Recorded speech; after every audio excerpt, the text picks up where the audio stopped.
Olá, pessoal, sejam todos bem-vindos a mais um episódio do nosso podcast Conecte com o Serra.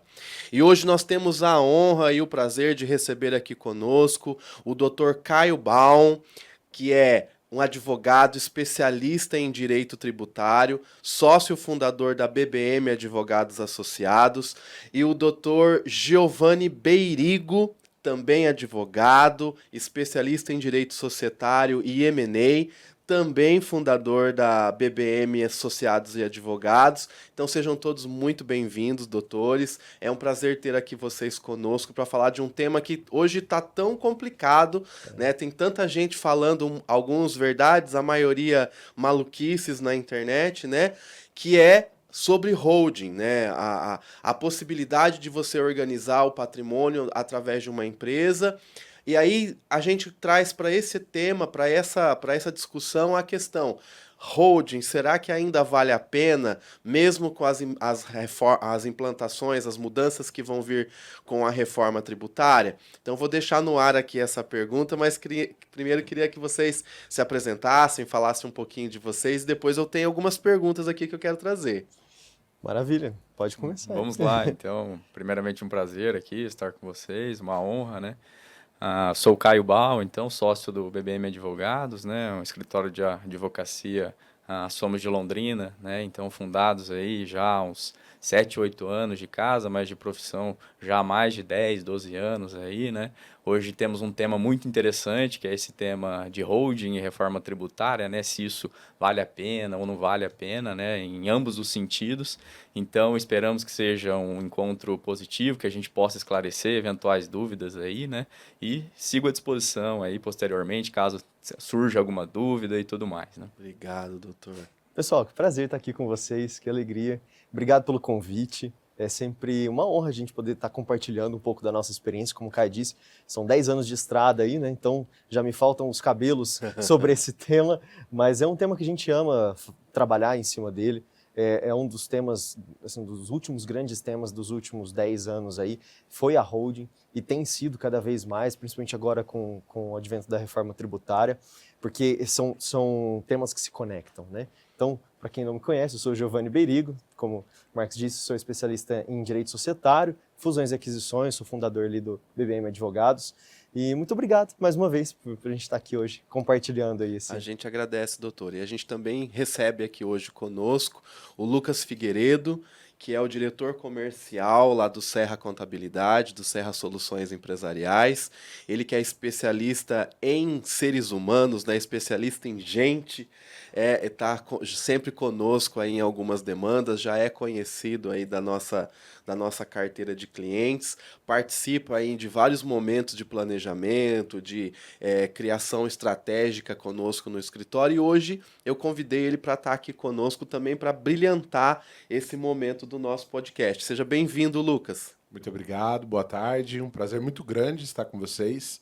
Que bom que pudemos bater esse papo, né? Temos aí algumas perguntas que surgem normalmente, as dúvidas, né? Algumas coisas de internet, às vezes não muitas verdades, mas principalmente a dificuldade de empresas e negócios.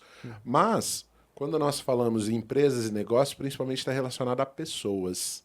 As pessoas estão por trás de empresas e negócios. E eu acho que a nossa comunicação, quando nós trazemos aqui, é exatamente para conectar com essas pessoas que têm a dificuldade do entendimento, que muitas vezes, com as suas dúvidas, suas preocupações e falta de esclarecimento, neste momento seria ideal nós podermos trazer esses pontos e essa relevância, né? Eu sou responsável pelo envolvimento aí com parceiros, clientes, né, fornecedores, negócios. Tudo isso faz parte de um ecossistema de soluções e, principalmente, né, é o relacionamento que nós prezamos manter, né? Agora, queria perguntar aqui, Dr. Giovanni, primeiro passo, para que serve uma holding e qual a finalidade de poder ter uma holding? Por que elas foram criadas? Se a gente for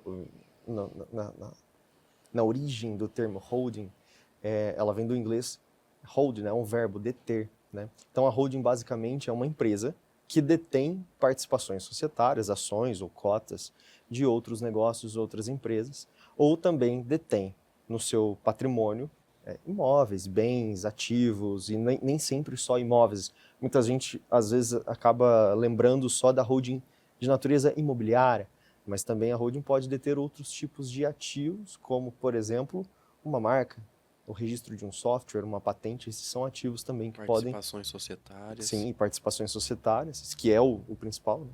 Ela pode deter ações ou cotas de outras empresas. Então, ela pode deter ali esse tipo de bens, de ativos, né? Então, basicamente, a coisa começa por aí. A gente começa quebrando um pouco desse estigma de toda vez que a gente fala de holding, a gente fala de imóveis, terras, apartamentos e casas. Nem sempre. Pode ser participações em outros negócios, pode ser outros tipos de bens e ativos, tá? Às vezes alguns passivos também, né? Sim. Então, começa por aí. Quando a gente fala de holding, a gente também está falando de uma elevação do nível de governança de um negócio, tá? Por quê?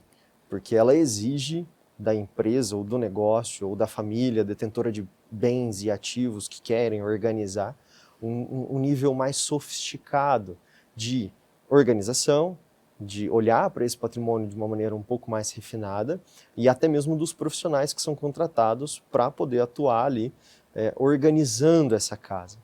O que a gente tem no Brasil, a maioria das empresas, principalmente aqui na região do norte do Paraná, são de natureza familiar. Então é ali o patriarca, a matriarca abriram, fundaram aquele negócio. E o negócio que era uma mercearia foi virando, um exemplo, né? Foi virando um supermercado, do supermercado foi virando a segunda loja, e da segunda loja foi virando uma rede, e dali a pouco a gente tem um patrimônio muito grande que precisa se organizar. Então, a primeira coisa, quando você disse sobre pessoas, quando a gente fala de elevar o nível de governança, a gente trata também de pessoas. Quando a gente fala de montar uma holding, nós não estamos falando só da economia, que é fundamental, mas também da organização, de elevar o nível de refinamento do controle daquele negócio. E muitas vezes é dentro de uma holding que nós vamos estabelecer um projeto de sucessão, uma organização patrimonial, é como eu vou treinar os herdeiros para assumir aquele negócio.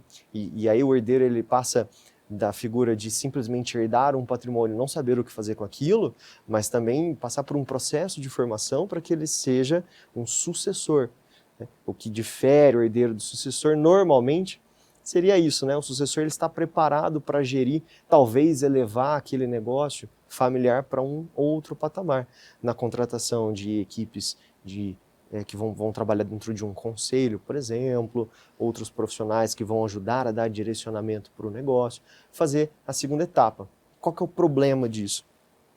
Segundo alguns dados, até trouxe essa informação do IBGC, o Instituto Brasileiro de Governança Corporativa, pelo qual fui formado também, passei por uma formação lá em governança para sociedades familiares. Só 25% das sociedades familiares que passam de primeira para a segunda geração no Brasil sobrevivem. E de segunda para terceira, menos de 17%. Então a gente tem eu queria começar talvez falando um pouquinho desse número. Esse número é relevante e importante quando o assunto é holding, quando o assunto é reforma, quando o assunto é governança, quando o assunto é levar o negócio para um novo patamar. Veja a quantidade de negócios que morrem na passada do bastão. E muitas delas, será que não é por falta de preparo do próprio empresário? Você acredita que pode ser o que envolva isso? Uma das dificuldades é a gestão. É gestão. Até o Banco Mundial tem uma pesquisa muito legal, que uma outra oportunidade nós fizemos uma palestra sobre esse tema, e a gente trouxe essa informação, que existem algumas dificuldades e obstáculos da perpetuidade do negócio. Então o Banco Mundial ele traz o seguinte: centralização excessiva, e aí se quem está assistindo a gente é empresário, sabe do que eu estou falando. A maioria dos empresários tem aquele quê de ser centralizador, atrair para si todo tipo de decisão, e nem todo tipo de decisão é decisão prioritária para o negócio. Né? Então, centralização excessiva, sobreposição de papéis. Então, essa centralização causa a sobreposição de papéis, a falta de um planejamento claro de sucessão e, por último, a questão que é o que você está trazendo. Então, não sou eu, não é Lucas, é pesquisa do Banco Mundial. último ponto, reconhecer e trabalhar as próprias dificuldades. Isso os donos, os fundadores têm muita dificuldade nisso. E é aí que morrem e muitos negócios ficam no meio do caminho, provavelmente. Então, lidar com gente aí, quando a gente fala de reforma, holding, governança, a gente está tratando realmente de pessoas. De Não pessoas, tem né, jeito. doutor? E o mais interessante de tudo isso é uma rotina para nós lá dentro do escritório, nós atendermos pessoas que já vêm com problemas nesse sentido, que deixou passar o tempo, deixou passar o time de talvez formalizar uma hold, talvez criar um projeto de sucessão patrimonial, e às vezes isso chega tarde demais, já o problema já está instaurado, né? E a gente percebe que, de fato, isso se desdobra em uma série de outras questões que poderiam ter sido resolvidas de uma forma muito mais simples se tivesse sido implantado um projeto de governança, né? Mas, doutor Caio, eu queria trazer para você agora uma visão no sentido que a gente entendeu um pouquinho aqui como que funciona uma holding, um objetivo, mas assim, do ponto de vista tributário, uma holding é vantajosa? Vale a pena ter uma holding? Certo. Então, Marcos, como o Giovanni comentou, né, uma holding ela é ampla, né, ela tem muitos aspectos, muitos cenários, né, inclusive para essa questão de governança, sucessão, etc., né? Então, assim, quando se fala em aspectos tributários de uma holding, a gente olha muito para um aspecto imobiliário, né? Então, para um aspecto de locação, por exemplo, né? Então, os imóveis familiares, né, que estão estruturados dentro dessa estrutura, né, dentro dessa estrutura que é uma pessoa jurídica, e os tributos que são refletidos sobre ela, né? Então, atualmente, né, como é que funciona uma estruturação de uma holding? Então, atualmente, sem falar ainda em uma reforma tributária, existe um cenário de um lucro presumido, né? Então, geralmente, o pessoal, quando faz esse movimento de uma holding, integraliza os imóveis, né? Isto é, insere todo esse patrimônio em uma holding. Se esse patrimônio tiver uma receita de locação, de arrendamento, se for uma atividade agrícola, ele vai ser tributado conforme o lucro presumido. Não é obrigatório ser um lucro presumido, né? Pode ser outros regimes tributários, como lucro real, a Simples Nacional, enfim, né? Cada caso é um caso, acho que isso é um ponto importante do nosso debate hoje, mas geralmente é feito com base em um lucro presumido. Hoje, um lucro presumido, ele paga-se 11,33%, né? Uma carga tributária geral. Então, uma locação, né? Vamos supor que tenha vários imóveis ali dentro daquela estrutura da holding, nessas locações paga-se 11,33%. Atualmente, em uma pessoa física, paga-se 27,5%. Pode-se chegar a pagar 27,5%, né? Isso num cenário de uma receita de locação um pouco maior, né? Então ele começa em 7, 7,5% e vai até 27,5%. Então, se a gente fazer um comparativo num cenário atual, a holding, olhando assim só dentro desse cenário, ela com certeza ela vale a pena para essa atividade de locação. A gente indo para um cenário de reforma tributária, a gente vai começar a falar de IBS e CBS, né? Isso aí vai iniciar, né? Começa já no próximo ano e ela inicia 100% em 2033, né? São anos ali que para ela entrar 100% em vigor. E aí a pergunta, né, que vem é, pô, ainda vale a pena, né? Eu ter uma holding para pensando em locação e tudo mais. E assim, a resposta típica do advogado, né? Vai depender de cada caso, de cada cenário. Mas assim, Doutor, mas antes de você entrar na reforma tributária, deixa eu só te fazer mais uma pergunta ainda sobre essa questão tributária das economias de uma holding. Eu entendi que quando tributação de receitas de aluguel é mais vantajoso, né? Mas trazendo para o viés que o doutor Giovanni trouxe em relação ao planejamento sucessório, a transferência patrimonial entre a família, a gente também pode encontrar algum tipo de economia tributária num planejamento dentro de uma holding? sim, então tem o aspecto também da parte sucessória, né? Então, alguns esclarecimentos, né? Então, primeiro quando a gente fala em sucessão, a gente pensa em inventário, né? Então, Isso. sucessão na pessoa física, né? Faleceu ali, aconteceu aquele evento, vai ter que ser aberto um inventário. Quando se abre um inventário, a gente está falando de alguns custos. principal custo, ITCMD, né, que é o Imposto sobre Doação e Causa-Mortes, né? Então, faleceu, vai ter que ser pago o ITCMD. Hoje, no estado do Paraná, a gente fala em 4% de alíquota, né? Então, em outros estados, são outras alíquotas, cada estado estabelece ali a sua própria alíquota. Pode chegar até 8%. Então, dentro de uma estrutura de uma holding, quando se fala em patrimônio, né, existem possibilidades, né, dentro dessa estrutura de gerar uma certa economia no momento da sucessão. Então, vou dar alguns exemplos. Quando a gente fala de uma situação de inventário, o Estado, né, como exemplo o Estado do Paraná, ele vai exigir que se pague o ITCMD com base no valor venal, valor de venda e pronto, acabou. É o que está determinado pela lei. Avalia-se os imóveis, né? É feita uma avaliação dos imóveis, isso tanto em propriedade rural, né, como também em imóveis urbanos. Então, aquele valor que está no imposto de renda, que na maioria das vezes está defasado, não é utilizado para cálculo do ITCMD, por exemplo. Não é utilizado. É feito realmente o valor de mercado daqueles imóveis. Quando a gente vai para uma estrutura de uma holding, o valor do imposto de renda ele é utilizado, mas para a integralização dos imóveis. Ok. Porque eu tenho que colocar ele com base no valor do imposto de renda para que não gere ganho de capital e eu não pague o imposto de renda sobre o ganho de capital. Correto. Então essa é uma recomendação que se faz. Quando eu insiro então esse patrimônio nessa estrutura de holding, então como é que funcionaria a questão sucessória? A gente tem duas formas. Ou porque quem cria essa holding são os detentores do patrimônio. Então, muitas vezes os pais, os avós, enfim, quem detém o patrimônio. Sim. É inserido isso tudo lá e é feito a questão sucessória. Como é que a gente faz? Então, são as duas formas. Ou os herdeiros, se eles tiverem capital para isso, eles compram as cotas, ou é feita uma doação. Compra das cotas, eles têm que ter um patrimônio para isso. Então, muitas vezes, os herdeiros ali são novos, etc. Eles não têm condição de comprar, né? O imposto de renda deles tem que ter um patrimônio.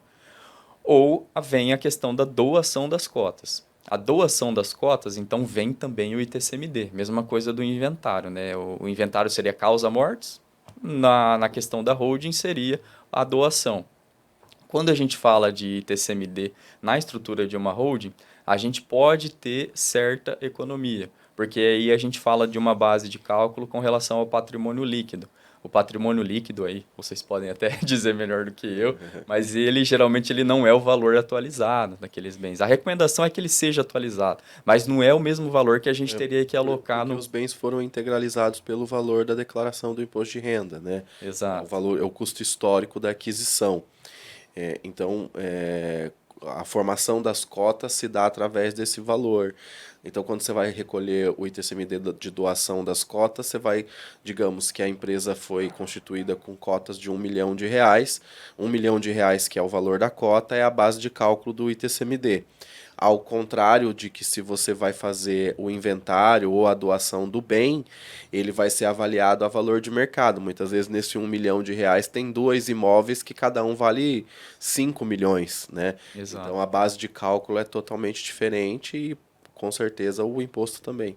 Exato. E até falando como a gente está num estado que é muito rural, né? Então, geralmente quando a gente faz avaliação em uma estrutura de uma holding, a avaliação também é menor do que quando se faz um inventário, né? Então, porque o Estado vai olhar, provavelmente vai ter um fiscal ali daquela cidade que vai trazer uma base de cálculo, então também teria essa possibilidade de uma certa economia, né? Sim. Então, são algumas situações ali que, ainda pensando no aspecto sucessório, né, faz sentido a questão da holding. Mas é aquilo, né? Cada caso é um caso, né? Tem casos também que a recomendação seria uma simples doação em vida, dependendo do tamanho do patrimônio da pessoa, porque uma holding vai custar, né? Então, vai ter custo mensal, etc., vai ter imposto.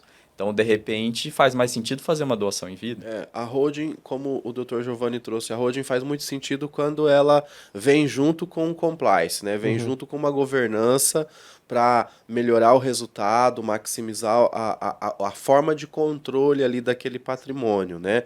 Porque se isso não está envolvido no jogo, pode ser que não faça sentido uma holding, né? É multifatorial a questão, a decisão por optar para fazer uma holding, um projeto de governança que dentro desse projeto tenha uma holding para fins patrimoniais, economia tributária, ele passa por um processo de decisão multifatorial. A economia, né, o planejamento tributário é uma dessas decisões. Sim. Só como que eu posso ilustrar uma coisa que é intangível, e talvez tenha acontecido com vocês, não sei se aconteceu, mas com a gente já, algumas vezes, o empresário ou o detentor do patrimônio chega ali e conversa assim com a gente: não, mas eu tenho 2 filhos e eu tenho 2 imóveis, ou, sei lá, tenho 10 imóveis.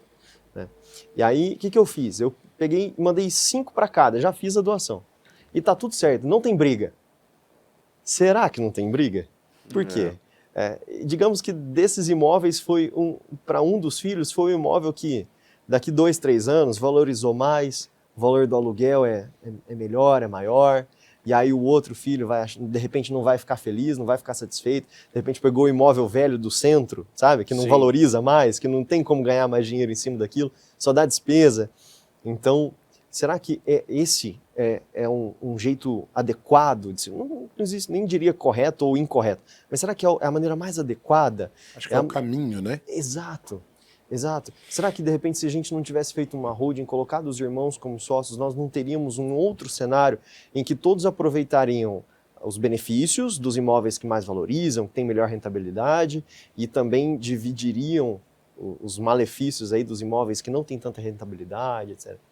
Então, toda vez que a gente está diante de uma situação que nós precisamos ajudar o empresário a definir o que ele vai fazer, esses intangíveis que ele não consegue quantificar isso, essa insatisfação do filho, a gente não vai conseguir colocar aqui.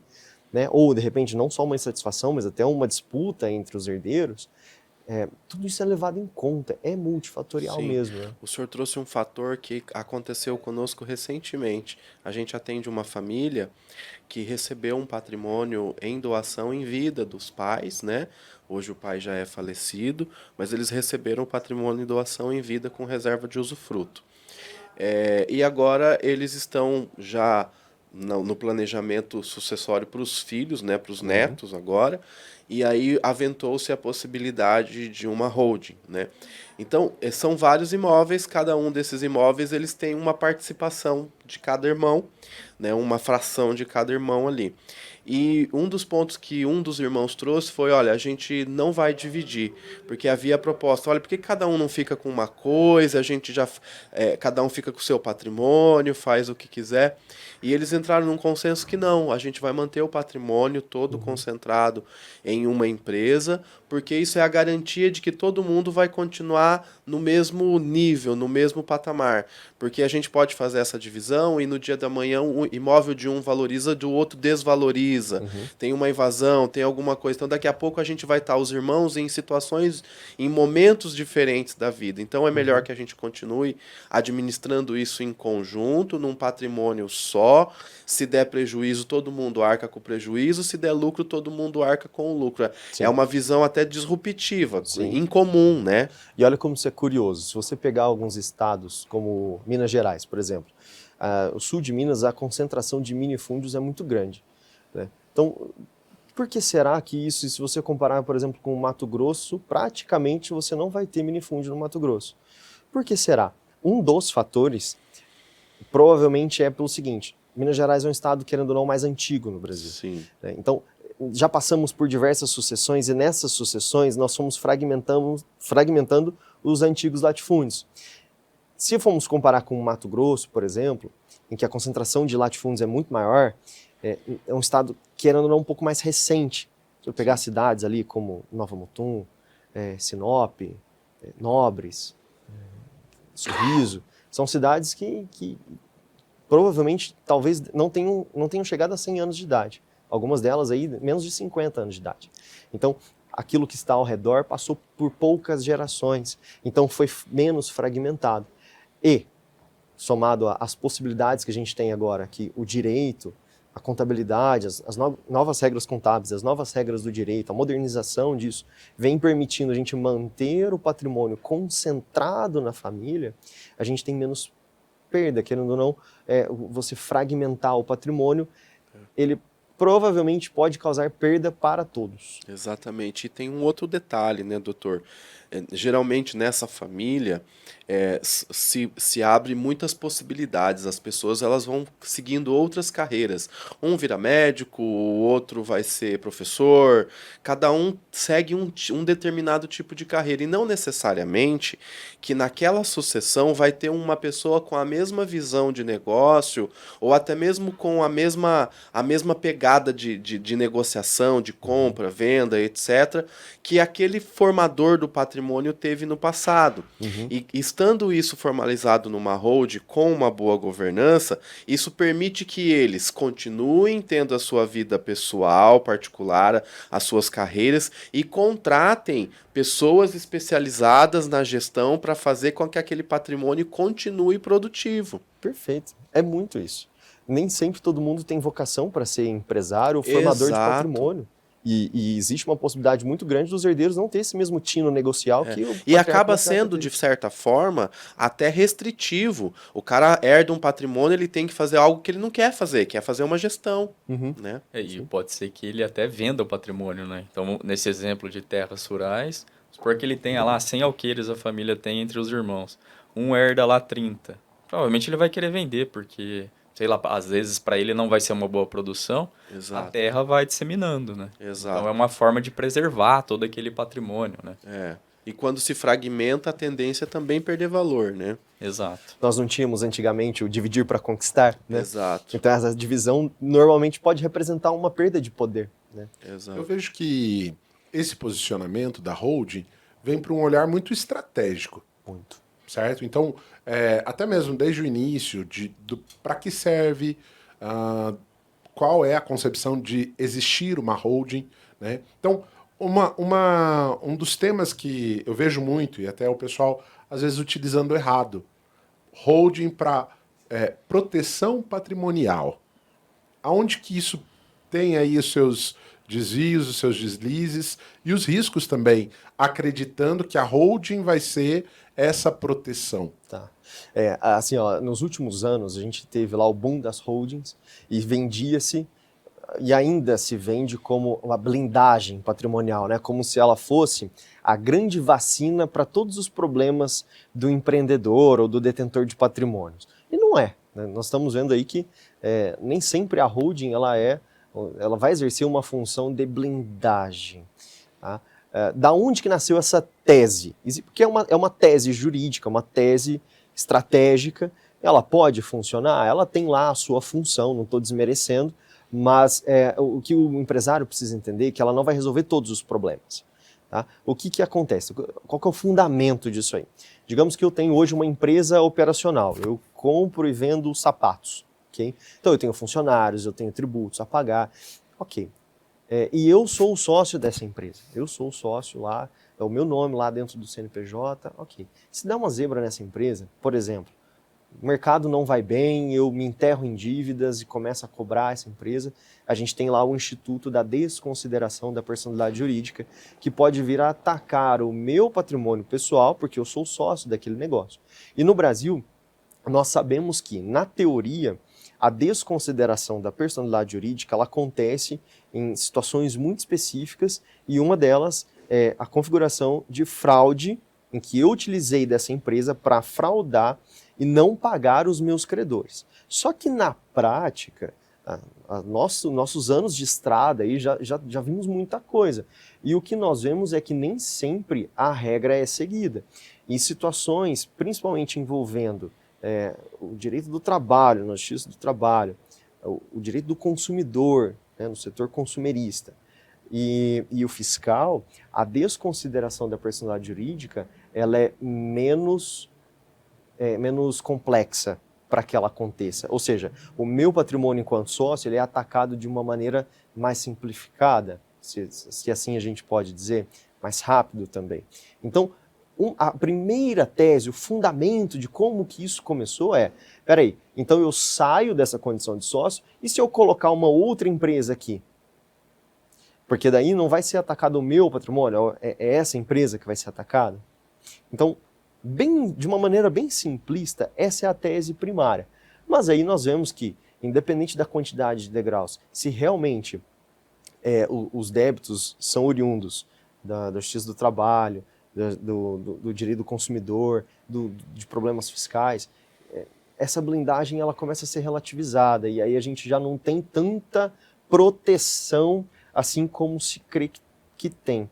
Claro que é por isso que um projeto ele envolve também a proteção, claro que sim, envolve a proteção, envolve também outras questões, economia, questões estratégicas da família. Nem sempre o patrimônio da família vai estar naquela holding que é a detentora das ações das empresas operacionais, porque pensa comigo, se eu tenho todos os imóveis da família dentro daquela holding, a holding participa de empresas de risco, né? de empresas de risco, e hoje, para se ter empresa no Brasil, nós estamos falando... Já é um risco? Já é um risco. Então, aí é onde começamos a montar estruturas cada vez mais complexas. E até, em algumas vezes, estruturas que não estão 100% dentro do Brasil, estruturas fora do país, até para poder ter um outro nível de proteção, um outro nível de tributação, e assim, buscar... Tudo vai partir de o que o empresário precisa, né? O que aquele detentor daquele patrimônio precisa. É uma questão familiar, é uma questão de economia tributária, é uma questão de proteção desse patrimônio, é uma questão de sucessão, e aí nós começamos a trabalhar as estruturas de governança e as estruturas societárias e o planejamento tributário em cima dessa necessidade. Só para fechar, uma coisa que é curiosa, muitas vezes o empresário que vai procurar a gente ali, nem ele sabe o que ele precisa. Então nós temos que dar um passo atrás, começar a entender com ele, fazer um processo ali aristotélico com ele. Talvez. Exato, de fazer aquela ideia sair do Anamnese. papel. Exato. Sim. E construir com aquele empresário, assim, você precisa disso. Faz sentido? Ah, faz. Nossa, eu cheguei aqui, eu não sabia nem do que eu precisava. Eu queria fazer a holding, porque o meu amigo falou que eu tinha que fazer holding. Porque normalmente é assim, não, o amigo fez, eu vou procurar alguém para fazer, porque é legal, acho que está todo mundo fazendo, eu tenho que fazer também. Eu vejo que virou uma palavra do momento, né? Claro. Então, como muitas outras coisas que também viram moda, e aí a hold pegou um caminho de moda, foi utilizada de qualquer maneira, e às vezes chega nessas distorções, né? Ah, meu amigo fez, mas são situações diferentes, né? Então, muitas vezes a necessidade de um cliente, de uma pessoa, não será a mesma pela qual aquele contato, aquele lead que está falando com você vai ter a situação similar, né? Então, são questões diferentes. Você precisa primeiro convencê-lo que ele tem uma situação que é diferente daquele que ele veio já com uma ideia pré-concebida na cabeça, que aquilo é certo, é verdadeiro, ou às vezes nem é um amigo, né? É a internet. Pode ser. Os influenciadores, a mídia, muitas vezes falam coisas que acaba impactando nisso também. E às vezes traz uma frase ali apenas para chamar a atenção do grande público, e quando você vai ver a frase nem tem contexto, ou ela não faz parte da realidade da lei, né? É até uma provocação para vender algo que está totalmente distorcido. Né? Isso acontece muito. E o empresário, ele não é obrigado a saber. Exatamente. Só que às vezes ele toma aquele fragmento, aquela frase de efeito, ele toma aquilo como verdade. Isso é um problemão. Porque aí você tem que dar 2 passos para trás. Primeiro você tem que desconstruir aquilo, que nem Isso. sempre é verdade. Depois para convencer. Exatamente, depois entender qual é a estratégia que o cara precisa, porque às vezes o cara só procura, eu preciso do contrato social. Não, o contrato social te manda o modelo, ok, mas e a estratégia por trás? E os porquês respondidos? Dr. Caio, eu até queria puxar uma outra situação, né? Usando esses termos, contextos, né? A moda, algumas coisas que vai entrando em uma maré que muitas vezes não é a real, né? Fica aí de forma até mesmo ilusória, acreditando que é o caminho e talvez não seja.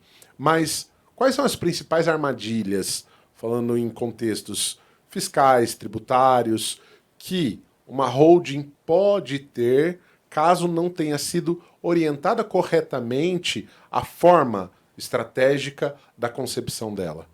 Tá, vamos lá. Então, acho que um primeiro aspecto aí, que é um tema muito discutido, é a questão, por exemplo, do ITBI, né? Então, quando a gente fala da integralização, né, da passagem do patrimônio, dos imóveis ali para essa estrutura de uma holding, é um tema que ainda ele está em âmbito judicial, é muito discutido. Mas o que se tem hoje, o que os municípios estão exigindo hoje é a necessidade do recolhimento de ITBI. Então, quando eu vou integralizar um imóvel em uma holding, eu devo pagar o ITBI. Certo, existem teses, existem situações que nos permitem não pagar esse ITBI. Nós já ganhamos algumas dessas e tudo mais ali para os nossos clientes.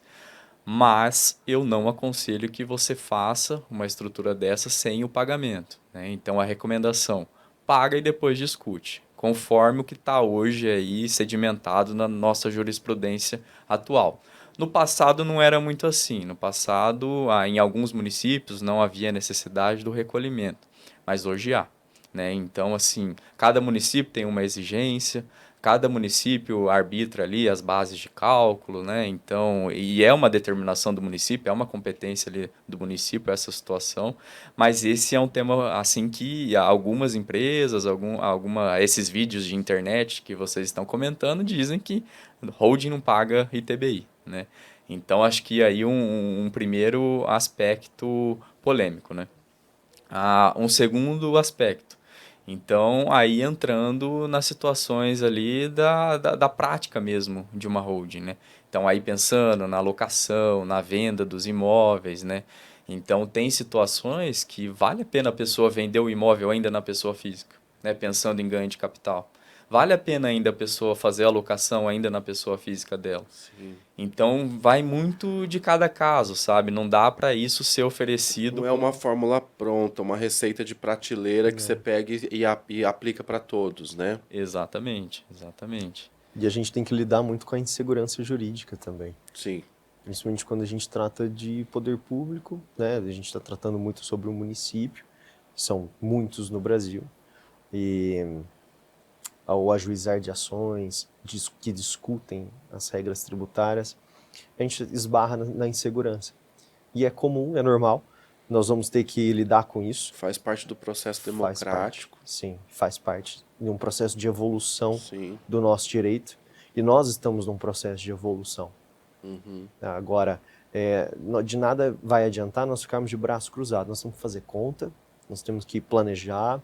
O que compete ao empresário é sempre estar antenado, não precisa saber tudo, então, mas que contrate pessoas que estão dentro do jogo, que entendem Que como contratem funciona. uma assessoria adequada, Claro. né? Tanto um jurídico muito bem estruturado, quanto Exatamente. uma própria contabilidade que consiga, porque é muito comum a gente ver também, às vezes a pessoa fez uma holding muito legal, o contrato foi elaborado por um advogado, só que a contabilidade não condiz com aquilo que está escrito no contrato, nem tampouco com a realidade patrimonial. Sim. E aí a gente tem ali um problema, né? Porque você corre risco, inclusive, de descaracterizar a própria estrutura patrimonial da empresa numa fiscalização, por exemplo. Às vezes a gente monta uma série de pilares, e por um descuido, um pilar que cai, toda a estrutura vai junto.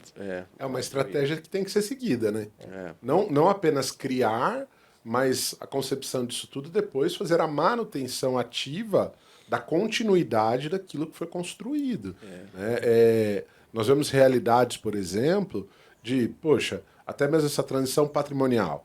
O que acontecia há 20, 30, 40, 50 anos atrás, na evolução jurídica, e até mesmo como nação, país, né, estrutura de leis, a evolução disso tudo, hoje, é uma realidade completamente diferente daquilo que se tinha alguns anos atrás. Né? Então, nós precisamos avançar como negócios, advocacia, contabilidade, assessoria, prestação de serviço. Né? A gente ouve muito coisas como o patriarca falando para o filho, né? Ou seja, já na passagem do bastão, o pai fala, mas quer fazer tudo diferente. Eu trouxe a empresa até aqui, sempre fiz assim e nunca deu problema. Por que agora tem que fazer diferente? É justamente isso, os tempos são outros. O direito evoluiu, a contabilidade evoluiu, os negócios evoluíram. E não só evoluíram, mas mudaram, porque nem toda mudança não significa uma evolução de fato, né? Mas assim, as coisas mudaram, a forma de se fazer negócio mudou. Coisas como nós vimos há 40, 50 anos atrás fazer as coisas no fio do bigode, como se diz, né? Hoje em dia nós assim, não Já podemos nos dar ao luxo de é fazer uma coisa dessa. aceitável, né? Não, de maneira alguma.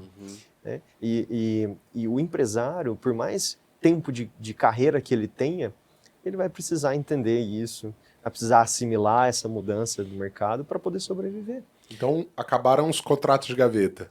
Eu sou totalmente contra o contrato de gaveta. Mas falando nesse aspecto de mudança, né?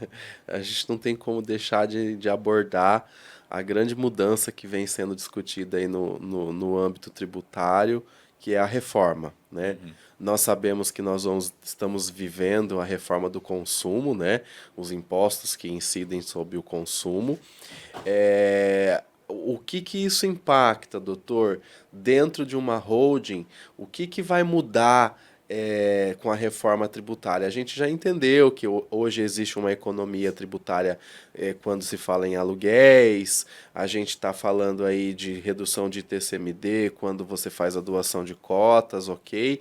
Mas num cenário projetado da reforma tributária, o que muda e o que as pessoas que hoje têm uma holding ou estão pensando em constituir uma holding, elas têm que se preocupar? Tá, perfeito. Vamos lá.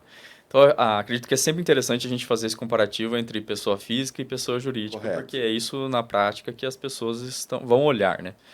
Então, assim, cenário pós-reforma tributária, né? Iniciando isso, aquilo, né? De inicia 100% em 2033. Falando lá na frente, né? No início, 100%. Hoje, pessoa física paga só o imposto de renda pessoa física sobre o aluguel. Correto. A previsão, né, isso uma previsão legal, tá aí, tá na legislação complementar, né, é que se pague também na pessoa física o IBS e CBS, dependendo ali da situação, né. Então, se uma das previsões, né, se essa pessoa física ela tiver de receitas com aluguéis mais do que 240 mil no ano, ou seja, 20 mil no mês, ela vai ter que pagar o IBS e CBS na pessoa física. Então, uma grande novidade. Pessoa física não pagava antes PIS/COFINS, imposto de renda, etc. Imposto de renda que pagava, desculpa. Mas ISS, etc. Né? Então, uma grande novidade. Pessoa jurídica. O que vem de novo?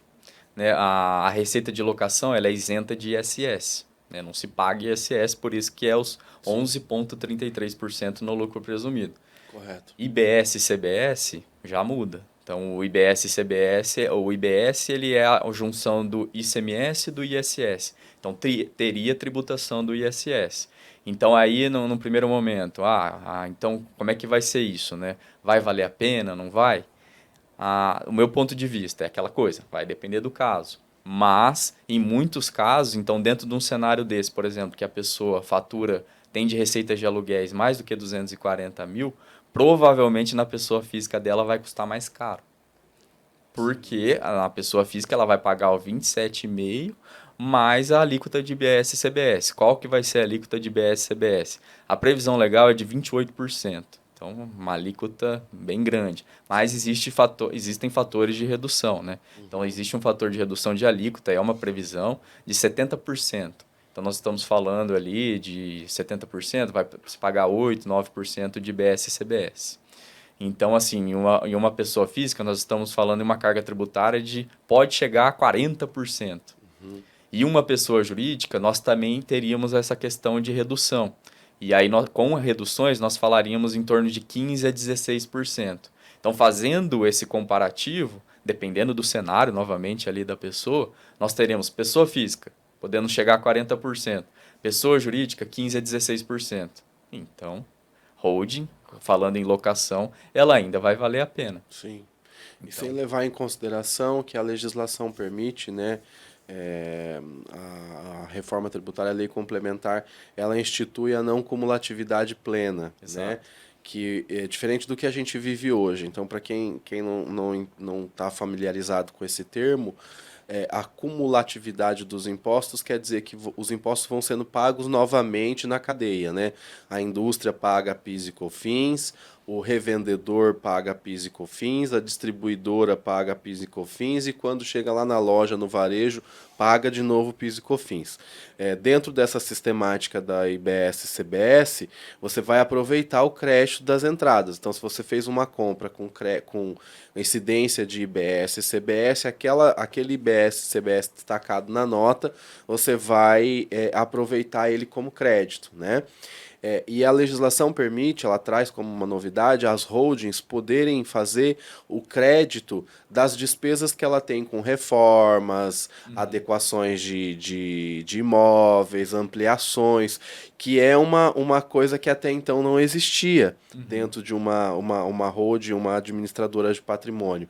E esse crédito hoje pode ser até determinante na manutenção de uma alíquota mais baixa, né? Dependendo da qualidade do imóvel, dependendo do tipo de investimento ou de reforma ou de manutenção que aquele imóvel dá, você consegue até abaixar um pouco a sua alíquota, né?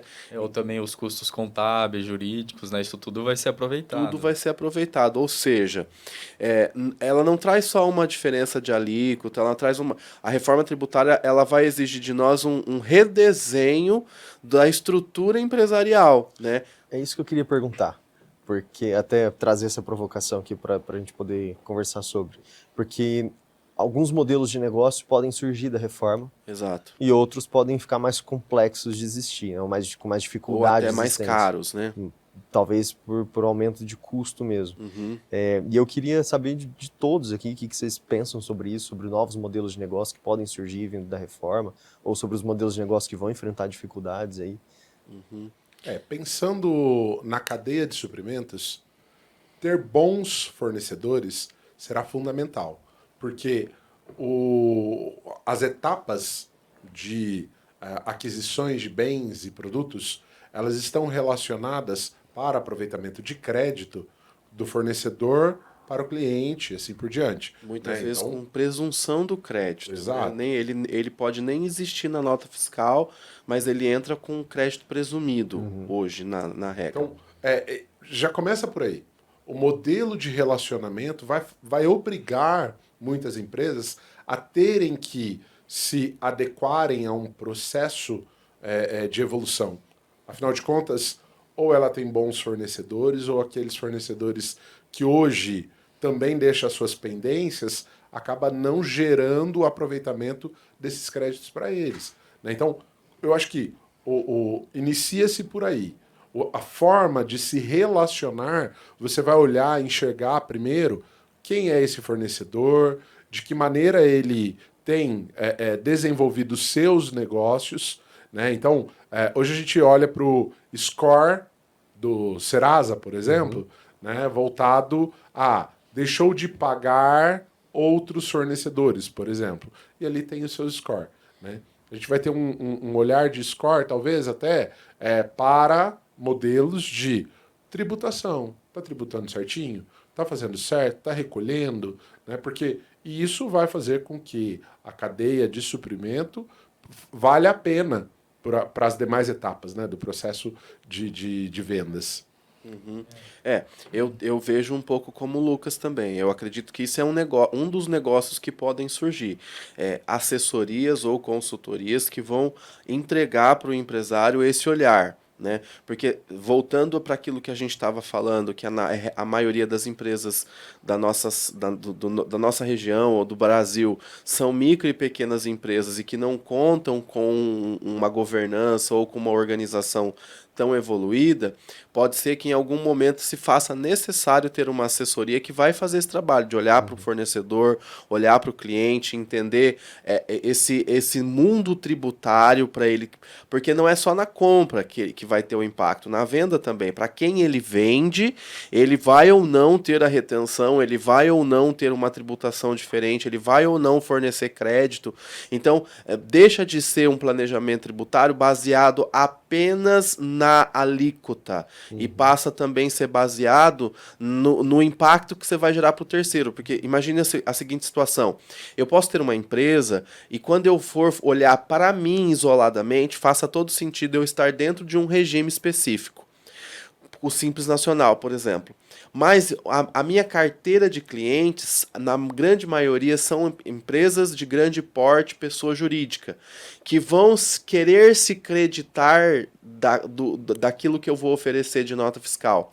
Ou seja, se eu tiver num regime que não vou oferecer o crédito pleno, mesmo o meu serviço sendo adequado e tendo um preço legal, pode ser que eu perca a competitividade, porque eu tenho um concorrente que não está no mesmo regime que eu e que oferece crédito pleno. Então, os negócios que surgirão com a reforma estão ligados a esse olhar de governança, de organização, para essa nova realidade, né? Principalmente se a gente olhar que já se é discutido e que é algo que não volta atrás mais, o split payment, né? Que é uma sistemática de pagamento onde o seu cliente, quando ele for pagar você, ele já vai ter uma retenção ali na destinação direta do dinheiro. Então, vai ser necessário também fazer o controle desses créditos. Em alguns casos, vai precisar pedir devolução, né, pedir compensação desses créditos. Então, assim, são negócios que vão estar voltados não apenas para a esfera tributária, mas também um olhar de governança para o meu olhar para o fornecedor, olhar para o cliente, olhar para o governo, para aonde que está o dinheiro ficando, olhar para aquela operadora de cartão de crédito, se ela é idônea ou não, se ela vai fazer o repasse correto ou não. Então, são negócios que vão surgir a partir daí. E eu acho que um dos grandes desafios, ou até mesmo coisas que deixa empresas que morrerão, são as empresas que não se organizarem agora no ano de 2026, que é um período de teste aí, essas empresas que não começarem a olhar para essa realidade.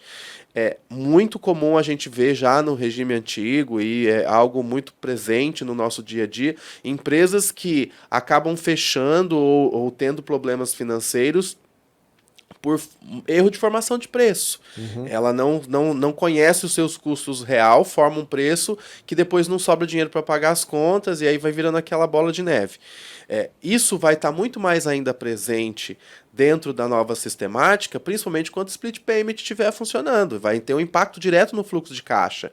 Né? Então, essas empresas que não começarem a olhar e entender o sistema e não tiver... E assim, esse olhar e entender o sistema não quer dizer que o cara tem que ser um profissional expert em direito tributário e entender da lei. Ele tem que apenas estar aberto a contratar uma assessoria que possa fornecer a ele esses dados, seja assessoria jurídica, seja assessoria contábil, mas se ele não tiver alguém do lado dele, é a mesma coisa de quando você está doente, por exemplo. Você vai no médico, você vai no hospital, numa clínica, você não tem expertise para discutir com o médico aquele diagnóstico, mas o médico, com base nos exames, com base no conhecimento técnico dele, ele vai te indicar o melhor tratamento. É um pouco disso. Nós, empresas, vamos precisar de ter assessorias, acompanhamento de pessoas que estão preparadas para aquilo, tanto no mundo contábil, quanto no mundo jurídico, como em outras áreas também. Né? É muito comum a gente atuar nesse caminho de formação de preço, de organização, de compliance, de trazer aquela visão do negócio para dentro de uma realidade do mundo atual e não aquilo que o cara imagina na cabeça dele, né? Porque existe muita fantasia também no mundo dos negócios, né? O cara, ele fantasia um mundo que muitas vezes na materialidade aquilo não acontece. Então, é cercar-se de pessoas que vão oferecer tanto esse olhar organizacional, de buscar o cliente, o fornecedor, mas também olhar para dentro de si, para se organizar, para se preparar e ter as decisões direcionadas de acordo com aquilo que de fato vão trazer resultado. Você falou essa analogia do médico, eu acho sensacional, né? Se a gente quebra o pé, a gente vai no ortopedista, Exato. Né? Eu não vou em nenhuma outra especialidade. Mas por que quando o negócio é sobre a empresa, às vezes o empresário dá a volta, ele procura 1000 outros tipos de profissional antes de chegar nos especialistas que resolvem aquele tipo de problema? Exato. Né? Normalmente porque que é o caminho mais fácil, né? Ou até mesmo que ele acredita que quanto menos burocrático, melhor será para ele. Então, de tudo que o Marcos trouxe, o primeiro passo, as empresas terão que se organizar corretamente, certo? Então, isso, a reforma tributária exigirá das empresas, não falando mais agora apenas como empresas, mas como negócios. As empresas passarão a ter consciência, o empresário precisará ter consciência de negócios e não apenas da empresa dele, daquilo que ele faz, daquilo que ele executa. Do produto em específico. Este é meu produto, este é meu serviço. Não, este é meu negócio. E tudo aquilo que o negócio exige. Então, isso é um contexto fundamental de organização, porque envolve o relacionamento, envolve as pessoas que estão atreladas a todo esse negócio, né? A metodologia que todos eles enxergam e estão para favorecer ou não o seu negócio, né? Então, eu acho que o caminho está um pouco sobre isso. Eu trabalhei em uma concessionária agrícola, que assim, como negócio, fantástico. Fantástico. Negócio de um giro absurdo, né? No mundo agrícola isso acontece muito. Mas como empresa, tinha dificuldades absurdas pelo método ao qual o empresário escolhia tratar estes negócios, sabe? Então, enquanto a máquina está girando, ótimo, ali algumas divergências, distorções, as coisas vão passando, né? Às vezes até um pouco desapercebido. Mas quando a gente tem algumas viradas, né? E agora a economia vai virar muito a partir da reforma tributária, as empresas que não são bem estabelecidas como negócio, ela tem o risco de quebrar, né? Então, se ela não está bem fortalecida, se ela não tem processos bem adequados, se ela não tem essa cadeia de suprimentos e fornecedores que também tragam para ela essa organização adequada, aí vem a ruína. Porque, como o Marcos trouxe, ela acaba precificando errado, ela acaba não enxergando aonde estão os gargalos, os desvios, as distorções, e isso vai, né, levar a uma disruptura daquilo que ela vem fazendo o tempo todo, né? Então, ela vai continuar insistindo, mas, infelizmente, em algum momento, aquilo não vai mais ser sustentável. Eu acho que são... Um ponto contribuindo também, aí até com a sua pergunta, eu acho que a questão não é nem os setores que não vão mais existir, né? Porque eu acho que o mercado se readapta e tudo mais. É quem não estiver preparado, né, conforme eles estão dizendo, que vai cair. Então, a empresa, né, que não faça ali, não cumpra com as obrigações. Então, acho que um exemplo importante que vocês tocaram, por exemplo, a precificação, né? Então, será que com a reforma tributária a pessoa vai conseguir colocar no preço o tributo? Porque o tributo agora é por fora, não é mais por dentro. Para eu gerar crédito para alguém, eu tenho que deixar meu tributo por fora. Então, se eu cobrava R$ 5.000 e minha alíquota é 20%, eu teria que cobrar R$ 6.000 para eu dar o crédito para a pessoa que está comprando. E aí, será que as empresas já estão atentas a isso? Então, a minha provocação é mais nesse sentido, né? Não é nem questão de setor, mas é mais em quem vai estar adaptado e quem vai estar gerando crédito para quem está comprando. Ou seja, assim, tem dois caras que precisam olhar urgente para isso, que é o cara que a empresa só para de pé se sonegar. Esse é um cara que precisa olhar urgentemente para dentro do negócio. E o outro que quer buscar na reforma tributária uma oportunidade de crescimento, uma oportunidade de rever o negócio. E que enxerga ali não mais uma dificuldade, mas uma oportunidade de melhorar a tua cadeia produtiva, a formatação do seu preço, etc. E tem um outro também que é importante olhar para dentro do negócio urgente, é o tal do o maratonista de Simples Nacional. A cada ano abre uma empresa nova no Simples, no nome do cunhado, do cachorro, do papagaio, e aí ele vai seguindo. Esse cara também precisa olhar para dentro do negócio e talvez rever a maneira de cuidar ali, né, do negócio. Né? Exatamente. É uma das grandes incógnitas ainda da reforma Simples Nacional, né? Como que ele vai ser tratado, né? Porque ainda tem muita coisa para ser discutido.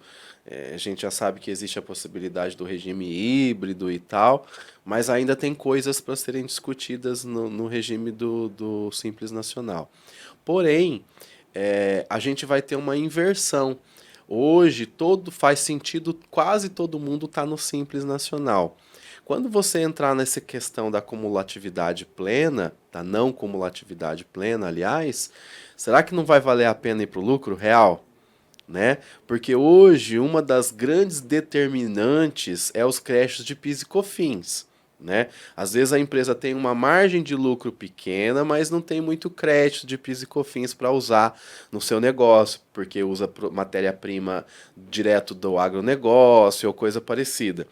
Quando a gente tiver essa realidade do crédito pleno, será que vai valer a pena ele ficar em outro regime, não ir para o real e tributar o imposto de renda sobre o real a renda, e já que o IBS e o CBS vai ser igual para todo mundo?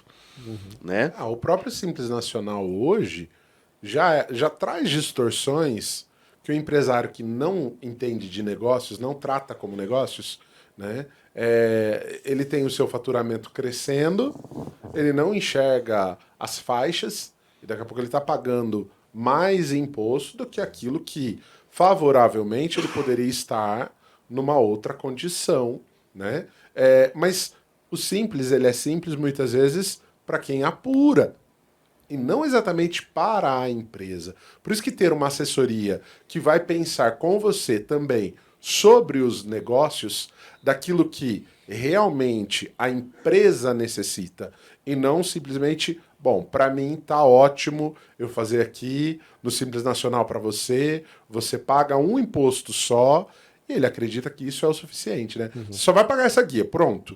Né? E, na verdade, o trabalho que isso traz para que a assessoria faça uma apuração adequada, faça um planejamento correto, né? Isso tudo vai diferenciar para que o negócio esteja bem estruturado. Bom, essa mística do Simples Nacional, dentro desse caminho, já tende a ter, né, uma séria descompensação pelo fato de que, né, a empresa no Simples ela já não vai gerar mais crédito e beneficiar-se disso para a reforma tributária. Então, esse é um ponto importante. Esse é um alerta importante. Né? Então, quem está hoje dentro do regime do Simples Nacional, começar a enxergar, bom, de que maneira eu serei favorecido se eu não posso aproveitar do crédito tributário. Né? Exatamente. Bom, gente, a conversa tá muito boa, mas a gente já tá no nosso reta final aqui. Eu acho que se a gente fosse dar corda, tinha assunto aqui para falar horas e horas, né? Mas, mais uma vez, eu quero agradecer a todos presentes, a colaboração de cada um. Eu acho que, para quem está nos acompanhando, teve algumas ideias, deu para entender um pouco ali algumas coisas importantes que a gente tem que olhar, né? Deu para trazer aqueles pilares, né, do negócio, que é o planejamento, a gestão, o controle e velocidade na tomada de decisões e ajustes, né? E aí, então, caminhando para essa reta final, devolvo a palavra para vocês, para as considerações finais, né? Se vocês quiserem trazer aí algum ponto específico que a gente esqueceu de falar, ou até mesmo uma chamada de atenção aí para o nosso público, a palavra é de vocês.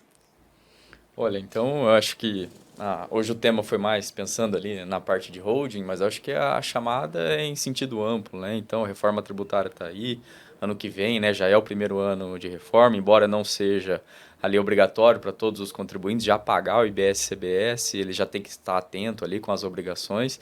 Então, esteja atento à reforma tributária, né? Tem ainda essa situação de, pô, mas isso aí não vai vir, o governo, né, não vai validar e tudo mais. Não, ela está aí, ela vai acontecer o ano que vem. Então, pensem bem, né, reflitam, consultem aí seus contadores, advogados. Se não tiver ainda, vá atrás de um para que vocês se organizem, né? Deixo aqui também as nossas redes sociais, né? Quiser acompanhar a gente ali, os nossos perfis, os nossos posts, @bbmadv. BBM Advogados, né? Ótimo. E fico à disposição em caso aí de dúvidas, etc. Pode me acionar ali, @CaioBaum também. Estou à total disposição. Quem quiser também conhecer a nossa estrutura, nossa sede em Londrina, também está convidado. Que é muito Lindíssima. bonita. Legal. Parabéns pela crescente de vocês, isso apresentado no quanto que vocês têm conquistado e expandido o mercado, o negócio. A estrutura é maravilhosa, realmente, né? Uma sede lindíssima, de uma organização, de um conceito muito bonito. Parabéns. Obrigado. Então, queria ouvir também, doutor Giovanni, como que vocês enxergam os próximos passos que a BBM também está crescendo, evoluindo, para onde vocês estão indo e quais são os mercados que vocês desejam aí conquistar. Tá bom. Isso é uma missão gigante para nós, porque o setor de serviços, ele é um setor que ele caminha a passos curtos, porque tem que ser passos sólidos. Eu creio que a gente se conecta muito com o empresário que entende que o nosso trabalho é um elo entre o direito e o resultado do negócio. Ele enxerga que o direito e a assessoria jurídica pode ser uma ferramenta para o sucesso dele. A empresa ele precisa gerar um monte de parafuso ali. É preço, é compra, é venda, é RH, é pessoas, contábil, e o jurídico é uma delas. Então, por isso que quando a gente fala de BBM, a gente fala de conectando direito a resultados. Todas as vezes que vocês verem BBM, vocês vão ver lá conectando direito a resultados. É porque a gente enxerga a nossa atuação dessa maneira. Então, o nosso crescimento, ele vem à medida em que nós vamos trazendo essa conexão do direito com o resultado para aqueles que confiaram a sua empresa à nossa assessoria. Então, são passos curtos, mas são passos sólidos. Nós temos alguns desafios propostos para o próximo ano e um deles é a oportunidade que nós enxergamos na reforma tributária de trazer mais resultados.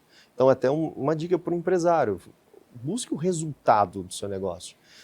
Quando eu atuo dentro da área de M&A, o que mais se procura são negócios que dão resultados. São negócios que são capazes de gerar caixa, lucro a ser distribuído.